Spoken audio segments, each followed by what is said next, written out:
তাহলে এটা সংক্ষিপ্ত প্রশ্ন। মার্কস হচ্ছে 2 ফর প্রফিট অ্যান্ড লস। একটি দ্রব্যের ক্রয় মূল্য ও বিক্রয় মূল্যের অনুপাত 5:x।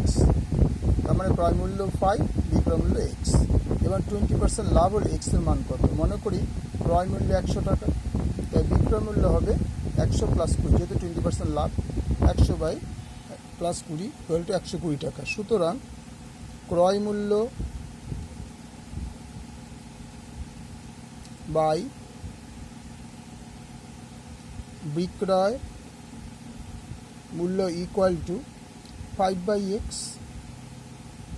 বা ক্রয় মূল্য কত পেয়েছিলাম 100, বিক্রয় মূল্য কত পেলাম 120, ইকুয়াল টু 5/x। এবার cross multiplication, 100x or 100x is equal to 120 into 5, or 100x equal to 600, বা x is equal to 600/100, 6 equal to 6 টাকা। তাহলে কি ছিল x এর মান কত? উত্তর x এর মান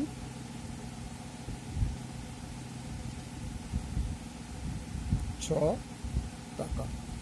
ওকে, থ্যাংক ইউ।